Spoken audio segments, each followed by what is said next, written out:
look a mess. It was a snarky comment after she said, I wonder how she got her middle part bust down. That's cute, yeah. Child. Anyway, so. This is the problem, is that you say it's a snarky comment, it's a joke, ha ha ha, I can get away with it. But when I said it, it was not a joke, it was not. Who is this? What's up, y'all? It's Brian Keith, and I'm back with another video. Today, we're going to be talking about the Real Housewives of Salt Lake City, and I have some questions for some ladies. Maylee, I have a question for you. Bronwyn, I have a question for you. Heather, I have a question for you. Lisa and Britney, baby. Britney. Girl, I feel this is about to be a theme of the season because I feel like either she is slow as fuck, delusional, or just an idiot. I don't want to say that, but you know, she's like a wounded deer, if that makes sense. Like, you just feel bad for her because you're just like, girl, the signs are there. The call is coming from inside the house. Okay, but y'all like, comment, subscribe, and let's get into the video. Yeah, let me check my shit real quick. Hotter than the fire coming out my flame. And if you wanna play with me, you can't play in me. On the playground, bitch, you can't play with me. Got it, want it, securing the bag. Alright, so this episode, we're seeing the girls going to Milwaukee. They're going to Milwaukee, right? Whitney's gonna be hosting a drag show in Milwaukee, and you know, shout out to her for doing that. So you know, all the girls are flying to Milwaukee. Shout. Before they go to Milwaukee, you know, we see the girls doing their rounds over here. You know how to do the montages in the beginning. So Angie talked to her husband. She's like, well, you know, me and Lisa were supposed to talk, and we didn't have the talk that I thought we were going to talk. She left the lunch early. She dismissed my whole claims. I just feel like she wants me to be under her, and I just can't understand why Lisa is really doing this to me right now. She's over talking me, and she's making me seem like I am the villain, like I don't support her.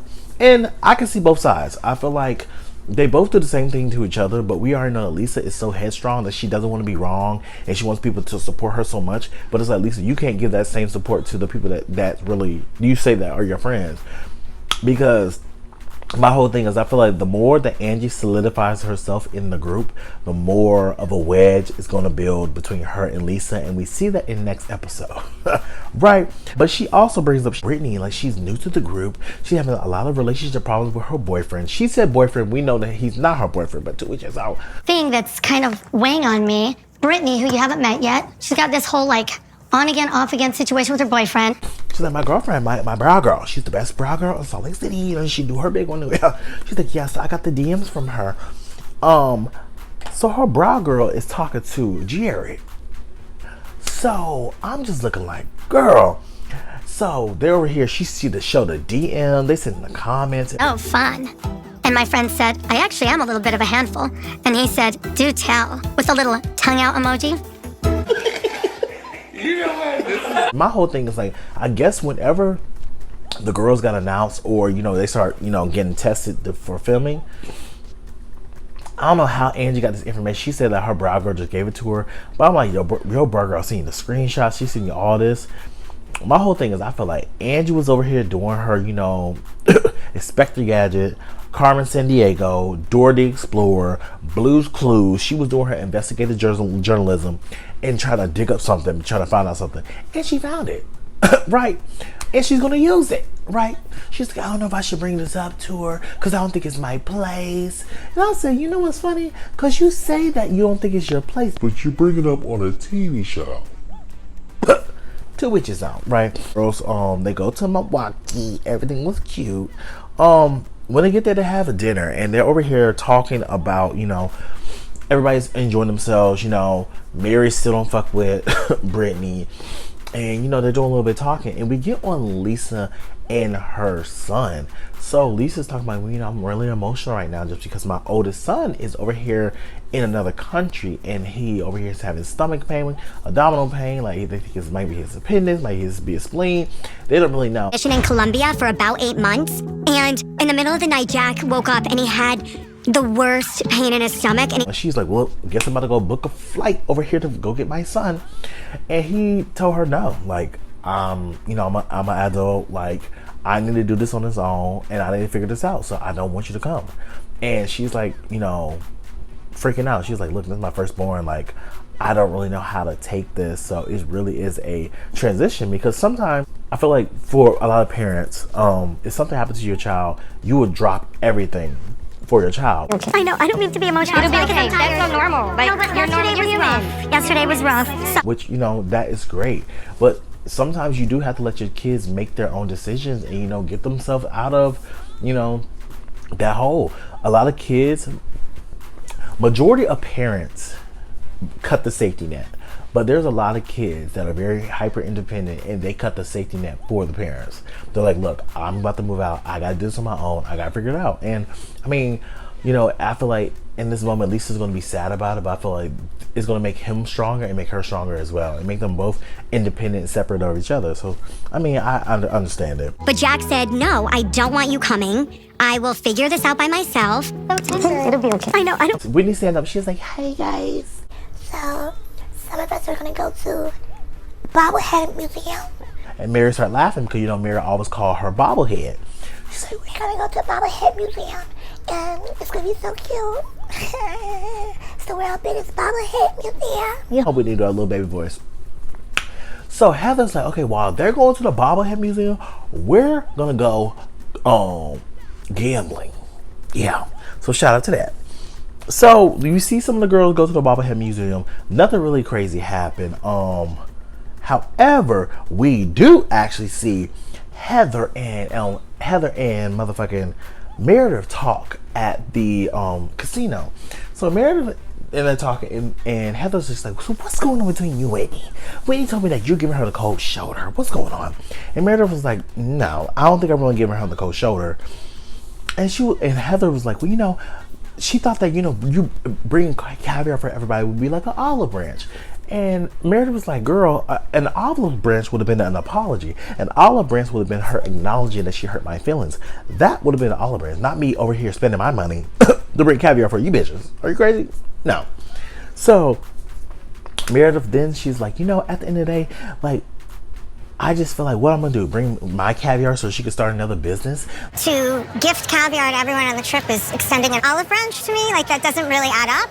But a lot of things aren't adding up right now. Like, she was like, Whitney has so much stuff going on that she needs to worry about instead of worry about me and my stuff. Because I'm not over here getting accused of selling fake jewelry from Alibaba. I said, not Sheree. Okay, so I'm over here just like, and then they show the side by side, like the Prism jewelry and the Alibaba. Baby, Whitney, I don't know who was trying to gag you, but they did what they had to do. Many times the price and using the same stock photos and stuff like that.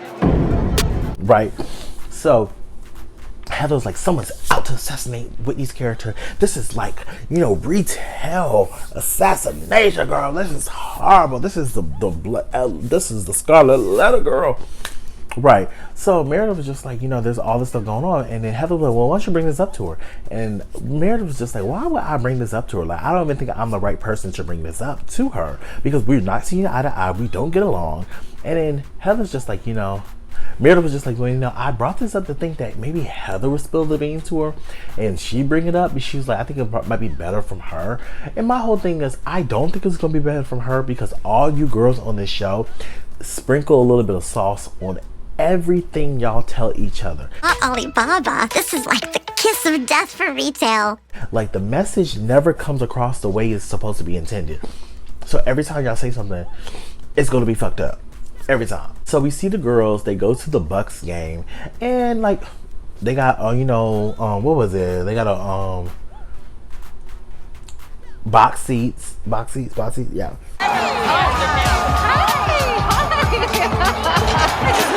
So they go to the Bucks game, and it's really cute. So, you know, all the girls are sitting down, just enjoying themselves, enjoying the game, enjoying the men, shout out. So we see Angie and Bronwyn are sitting at the high tables. Britney and the other girls are sitting down in the chairs. So while they're talking, when I say the phone rings and Britney's with Jared, he's FaceTiming. She's like, oh my God, he's on. Hey, love bug. Hi, oh my God, yeah, we're over here at the game. You look so, I just miss you. Just want to see your face. You're so cute. Just doing like all that, you know, that lovey-dovey stuff. Yeah.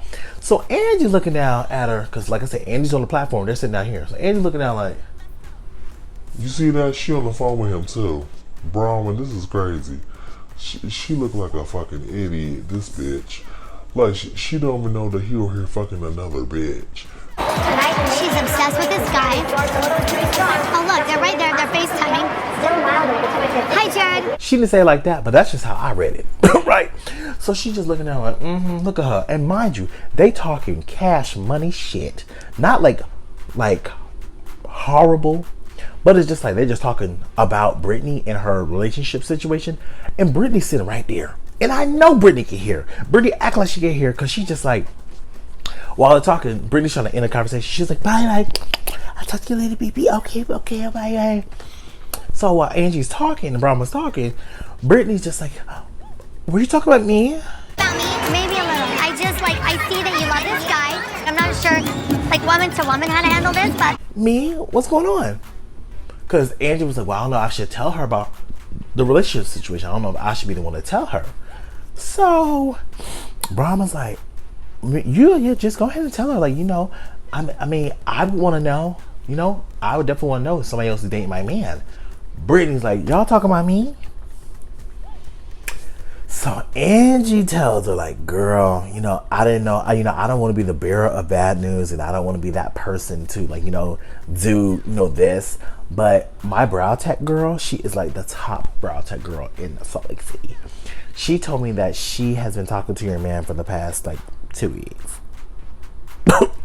So Brittany's whole face went down. I said, ooh. So Britney, she's just like, you can hear the violin. She's just like, okay, thank you for telling me. Oh, I'm gonna go to the bathroom. I need powder my nose. I'm just like, girl. And her to call him and... Well, when was this? It was 2 weeks ago. So she's over here hysterical. Meredith chased after her. They're like, should we go after her? They don't. So she's in the bathroom talking like, I feel like I've been suspecting this for so long. Girl, he literally said my best friend on social media. So the thing about it is that he's trying to play you, and they said it like he's trying to keep you, date you, break up with you, the other girls, get back with you when nobody else is over here on his line. Because, girl, he said you're my best friend on social media, so none of the other girls that he's over here make it seem like y'all are an item. And then on top of that, in the screenshot, he's talking about, oh, me and Britney are not together. Girl, my whole thing is like with Britney, I was like, how much do you have to get embarrassed for you to understand, like, you don't need this man? And my whole thing with that, when Meredith telling her, like, maybe you should date someone else, maybe you should go on other dates, maybe you should take time for yourself. And I feel like it stems back from what Heather was talking about episode 1 with the Mormon faith, where it's like she is so desperate to have a fucking man that she will sacrifice her self-worth, her looking fucking stupid, and her independence as a woman and as a person and an individual for a man that clearly does not value her and does not give not one of the fuck about her. It's just hard to get confirmation, you know what I mean?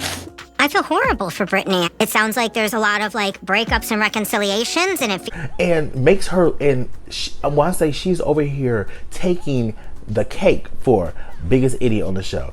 And I hate to say that, but it's like, girl, you looking dumb, and that's so sad. Like, you are looking dumb. Like, I feel so bad for her. And he's over here just talking to other girls, and that's just one that we know about. It could be other girls you don't even know. That's just embarrassing, right? So in the midst of all that, she's over here crying, but Bronwyn and Lisa are sitting here talking, right? Bronwyn, we see a flashback where Bronwyn's over here in the museum, and she's over here talking about, Lisa, she, I feel some type of way about Lisa. I feel like, she does not, if Lisa was my friend, Lisa would have stood up in that moment and said, no, Bronwyn's not like that. So I know that Bronwyn, probably the way that it came out was not the way they intended. So that's just my friend. I know she wouldn't be like that. So Bronwyn's saying, like, I don't need Lisa to defend me, but I want her, she could have easily shut it down. Yes and no, because regardless of whatever Lisa said, if Heather had an opinion about you, girl, like, it was going to be that regardless. And you just said that you don't need her to defend you, but you're asking her to defend you. So my whole thing is like, you need to pick one. Would you want her to defend you or not? Because you're saying like, I don't need you to defend me, but you could have shut it down. Girl, pick one. Because I'm not saying that Lisa was like your biggest cheerleader, but Lisa did say, hey, Bronwyn, she didn't mean it like that. Y'all just have different ways of communicating. Maybe it came off wrong to you. She did say that. So, I mean, I don't know what else you wanted her to say. Like, no, I mean, I don't know. But, I mean, Lisa did speak up. Now, because she spoke up more, she probably could have. But I feel like they need to set boundaries in their friendship, especially going on a TV show. Set boundaries in your friendship. Like, you're my friend. I want you to defend me. Like, speak plain, right? So Bronwyn brings up to Lisa. She's like, Lisa, there's a lot of stuff going on, and I just feel like, we have to touch base and really get some stuff clear, because I feel like in the situation, I feel like you have not had my back. And Lisa was like, well, how so? I feel like, when it comes to these situations, I try to have your back all the time. Like, I did not know that you left the event feeling like I didn't have your back. And Bronwyn was like, no, you actually did not have my back by any means. You over here let me get pummeled by Heather, and let Heather over here talk shit about me, and you made her have this whole perception of me. My whole soul left my body because you over here let them over here talk shit about me, made me feel like I was the only one talking shit, when in fact you were talking shit too. And you would have held me, she's like, and y'all would have held me accountable for the shit that I said. But she was like, you talk shit about Maylee too. I said, hold on, why are we getting on Maylee? Girl, we see a flashback. Lisa talking about, oh my God, Maylee in her outfits, like she's about to get revoked from Nordstrom, Louis Vuitton, Gucci, Fendi, Prada, FUBU. It's doing her, just talking shit, right? So Maylee comes over, and Maylee's like, hey girls, so I heard my name, like, so we see, like I said, in that flashback, we see that Maylee and Bronwyn were talking, and Bronwyn told Maylee, basically, Lisa was talking shit about you. So Bronwyn was like, yeah, I heard that you said something about my fashions. What do you think about my fashions? And Lisa's like, oh, it's just a snarky comment. It was nothing that serious. Like, I was just saying, like, oh, she gonna get blacklisted from blah, blah, blah, blah, blah for returning clothes. So she's like, just a snarky comment. It's not that deep, not that deep. How you feel about my outfit? Snarky comment after she said Maylee probably got edited out of the scenes or whatever, because it was kind of weird the way they cut it, because they popped back to Bronwyn, and Bronwyn was like, okay, so you can be snarky and you can be all that, and it can be light, but when it's me, it's over here deep, it's over here, I'm messy, I'm a problem solver. She was like, so why is it cool that you can do it and I can't? The reason why you can't do it, I'm just going off of hierarchy. Bronwyn, you knew they're OGs. Like, at this point, we already know that Lisa is borderline narcissist. We already know that Heather is over here, has trust issues out the fucking ass. We know Whitney projects and she deflects. So we already know them. Like, with you, Bronwyn, we really don't know much about you. So they're going to hold you a little bit more accountable. But I do agree with her statement that, yes, they feel like it's a double standard, basically. get away with a little mess, and one day you want to get away with a little mess, then all of you are going to have to let me get away with a little mess myself. And that includes Heather.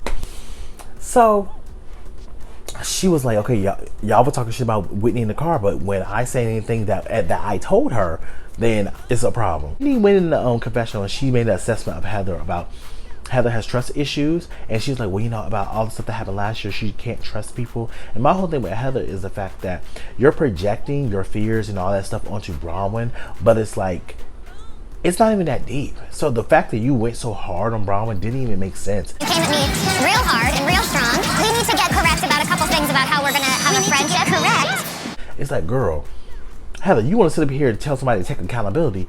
Bitch, it took you a whole year to tell you got punched in the motherfucking eye, black and blue. The fuck? So you are the last person that wants to sit up here and talk about a goddamn thing, especially about accountability. Ma'am, miss receipts, da. You couldn't even tell us that she punched you in your... BOW! I don't condone violence, but girl, really? We're going to come correct about a few things, and I'm going to tell you exactly what I think, because I'm a straight shooter and Bronwyn is a badass. But that was the end of the episode, and we see next episode Lisa and Angie about to go. They do the stand up, and Lisa's like, "Girl, if you keep going, our friendship's gonna be changed." But y'all, let me know what you guys think. Like, comment, subscribe, and I'll see you guys in the next video. Peace. Brian Keith, LG, Black Butte. Bet you didn't know we the Holy Trinity. Now let a God stop a y'all and break your ear here. Step into the room and get up in the bed. It tastes sweet, that's cause I'm good. It tastes sour cause I'm better than the hood. Cause I get you hyper when I'm running all around cause I excite ya. Let me talk real quick. You can't even get with the shit. You wanna go toe to toe with my flow? This sour candy all I really ask you for. Now I got to go. Got. Bye-bye.